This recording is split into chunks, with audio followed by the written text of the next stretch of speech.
le délégué d'arrondissement de la femme et de la famille pour son encadrement et accompagnement des femmes.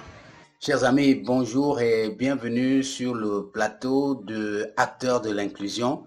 Je pense que c'est ici que nous allons nous arrêter avec cette série. Nous avons eu l'occasion de présenter tous les petits aspects qui ont montré que des hommes et des femmes ont travaillé ensemble, des gens de couches sociales différentes se sont mis ensemble pour le succès de la 38e édition de la Journée internationale de la femme. Mais si nous allons partir, si nous sommes en train de vouloir partir comme c'est le cas, sans faire allusion au dernier personnage qui entre dans la scène, c'est que nous aurons commis un crime de lèse-majesté. Dans un bateau, le capitaine, il est assez rare parce qu'il est aux commandes, il est au fond là-bas, c'est lui qui donne des instructions, ainsi de suite. Et puis les marins sont en train de faire tout le balai, ils reçoivent les invités, ils organisent tout le reste. Et dans notre image que je suis en train de prendre ici, le capitaine du bateau de la Journée internationale de la femme, ce n'est autre que le délégué d'arrondissement de la promotion de la femme et de la famille.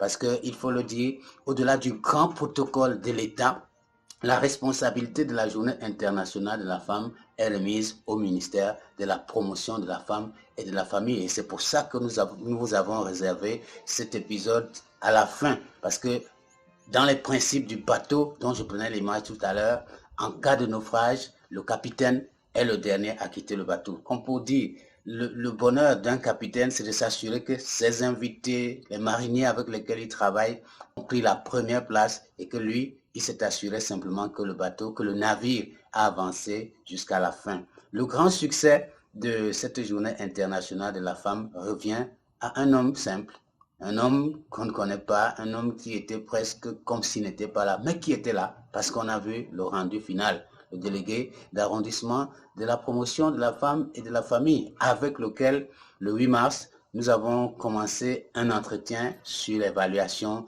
de toute l'activité de cette 38e édition. Dans les minutes qui vont suivre, je vais vous faire profiter de quelques séquences de cette évaluation que l'homme lui-même a enfin pu dire de ses propres mots. Regardez plutôt. Ok, il faut déjà d'abord noter que le 8 mars à Garoboulaye pour cette édition s'est bien passé. Nous avons tenu déjà des réunions préparatoires à l'effet de mieux organiser cette édition. Et au cours de ces réunions, nous avons pu élaborer un certain nombre de documents, notamment le chronogramme d'activité, les décisions portant création des commissions.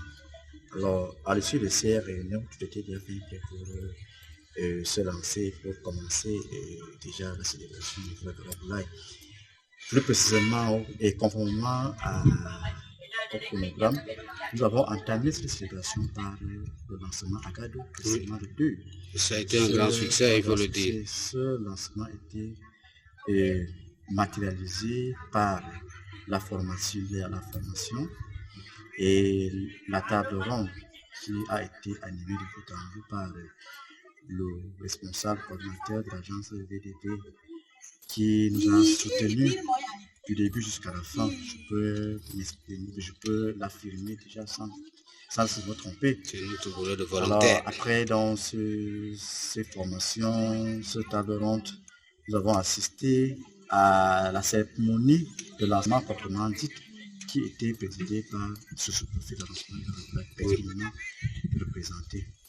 Et nous, après ce lancement, nous avons mis le cap sur la grande marche sportive dans la ville de Garoboulaye. Concernant les activités socio-culturelles, nous avons, au-delà de Gado, pour le lancement, nous avons assisté à la table qui a été animée de bout en bout et modérée surtout par le responsable suscité, notamment le responsable de l'agence PDP.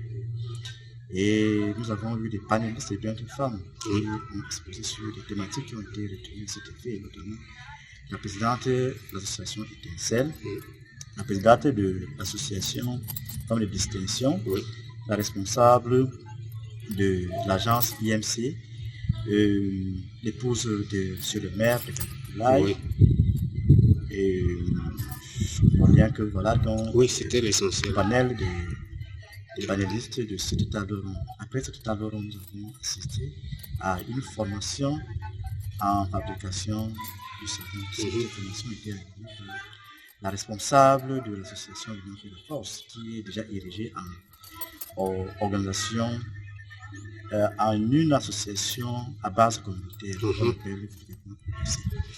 Nous avons également, après, concernant toujours les activités socio-culturelles, nous avons assisté à la soirée culturelle qui a été animée par les vaillantes groupes de femmes qui ont été retenues à cet effet.